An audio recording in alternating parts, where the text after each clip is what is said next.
Binisita natin ang farm ni Bro Ivan Barido dito sa Lugtalawan, Tikigi. At yung variety na ginamit niya sa pagtatanim ng talong ay itong Prolifica F1. Subok na at marami kong mamunga.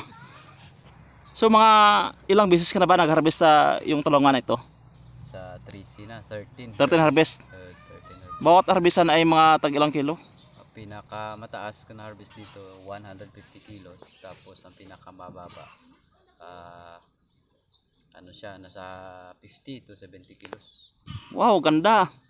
So mga ilang puno ba ang lahat nito? Siguro nasa ano ito 667.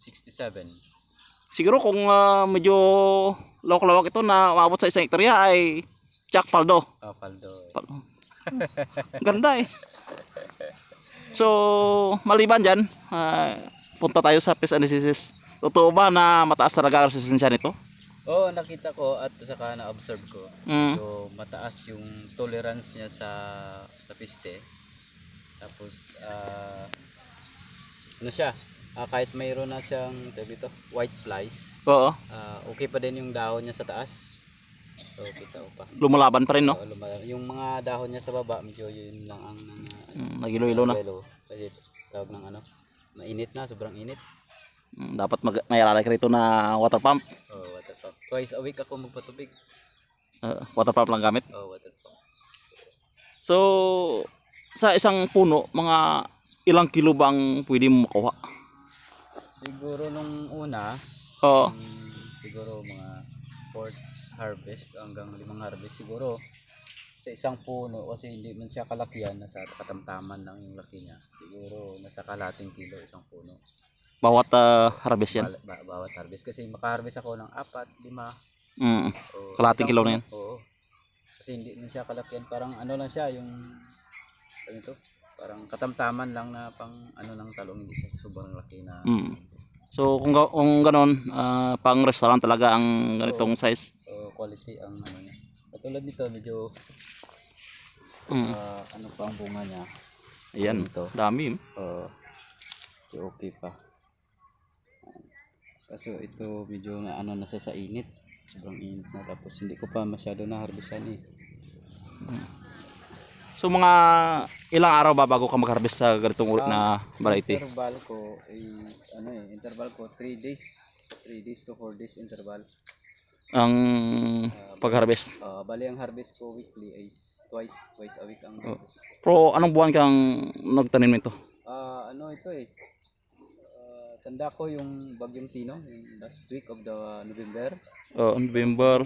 So umpisa ka nag-harvest ng nag-first harvest ako January dito sa report ko. Kung gano'n na okay rin pala ang performance nitong nitong uri na variety. Ma-recommend ko na out of 100 nasa 85%.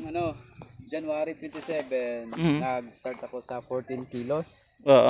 And then November ako tanim, January 14 ka nag-harvest. January 27. Ang first harvest mo. Ang first harvest. Ibig sabihin na 2 buwan at kalahati. Almost mahigit 2 buwan. Mahigit sobrang 2 buwan ay makaharvest ka na pag ganitong uri na variety, no? Kasi medyo siya, na-delay yung pag-recover niya gawa ng dito. Bagyo, ulan. Kung ano nasa time ng bagyuhan talaga. Bagyo. Kasi minsan ang nauna ko pa 3 plot lang nauna. Tapos natigil kasi gawa ng bagyo. Sunod-sunod ang bagyo, hindi ko matapos-tapos.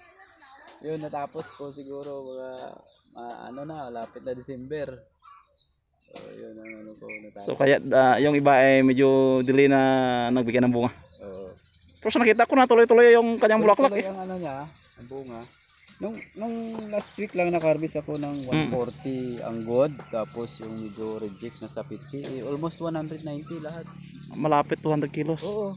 Even mo 600 plus lang. Ganda ng performance pag gano'n, no? Basta maalagaan lang, nakita ko. Nagsimula siya, dami kasi ang bunga, ang Prolifica na observe ko. Naka-cluster siya eh. Cluster. Katulad nito. May may katulad dito, ang una. May bunga siya na isa, bulaklak. Tapos yung cluster niya umabot sa 5, tapos pang-anim yung primary fruits. Kung ano marami siya, no? O kaso lang ang pinaka dulo niya na ano bunga medyo maliit na. Oo. Hindi siya madala sa god, medyo ano siya. At nakita natin sa lupa mo, bogha at maganda. Anong uri na lupa ito? Loam soil? Siguro ito. Loam soil, oh. Oo, loam. Hindi ko lang na Nakaat ka ba ng organic fertilizer bago magtanim? Kapag apply, synthetic ang always nagamit ko.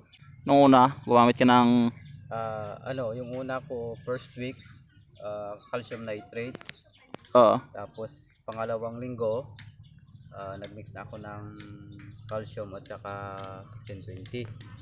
Hanggang 3 linggo, kasi 3 linggo, pangatlo hanggang 4 na week na linggo, nagkaroon na siya ng bulaklak. Iba naman ako ng mixture ng fertilizer, calcium at saka calcium nitrate at saka ano, complete ng Unique 16 yung ano ko, yung mixture ko. So ang kalalabasan ay maraming bulak at bunga. Kasi pag-apply ko ng complete fertilizer, yun ang bulaklak niya. At saka siyempre mayroon ding ano, foliar. Foliar. Anong klaseng foliar yun? Megatonic. Ganda, megatonic. Maganda. So subok ko na ilang years na ako nagtatanim. Ganda Yan resulta. ang ano ko. So, weekly din, once a week na ako nag-apply ng ano. Sige, punta tayo dito. Kahit dito, no, makita na hitik na hitik talaga sa bunga. Ito ang gadahan ng Tatak Prolifica F1. Daming ano, maraming sumusunod sa bunga. Ayan. Ano sa init eh. So, maganda ang bunga niya pag ganito. Meron pang mahaba dito eh. Dito pa. So katamtaman ng laki, no? Oo, katamtaman lang. Restaurant talaga. Oo. Kasi yung iba naman hindi naman naghanap ng ano eh, ng malalaki. Ayaw ng sobrang laki. So ano ba ma-recommend mo sa ganitong uri na variety? Yung Prolifica F1. Ang Prolifica F1, maganda yung mga bunga niya. Magbigay ng bunga maganda. Marami. Saka yun kahit maliit na area, malaki ang production mo. Kikita ka talaga. Kita talaga. So compare mo sa ibang variety na nasubukan mo na? Yung pagkakaiba lang nito, yung sa bunga. Kasi katamtaman lang yung bunga niya. Tapos yung sa ibang variety, pagdating ng sakit, pag nakapasok na like white flies, mites, or thrips, medyo mahirap na kontrolin. Pero ito, na-observe ko, lumalaban. daming white flies dyan sa loob, pero ayan, okay pa din ang ano niya.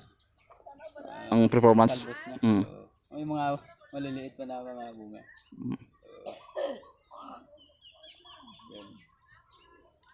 So, huling mensahe mo lang siguro sa nagtatanim rin ng talong. Ano ba ang dapat nila gawin?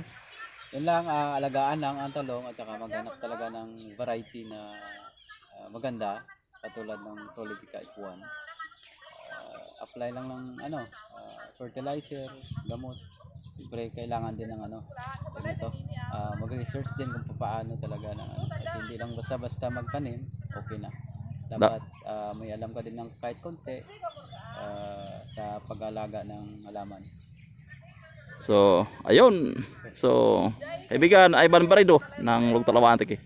Pag-follow na kanyang Facebook. At saka sa ating ipipins rin na Raymond is Aguirre.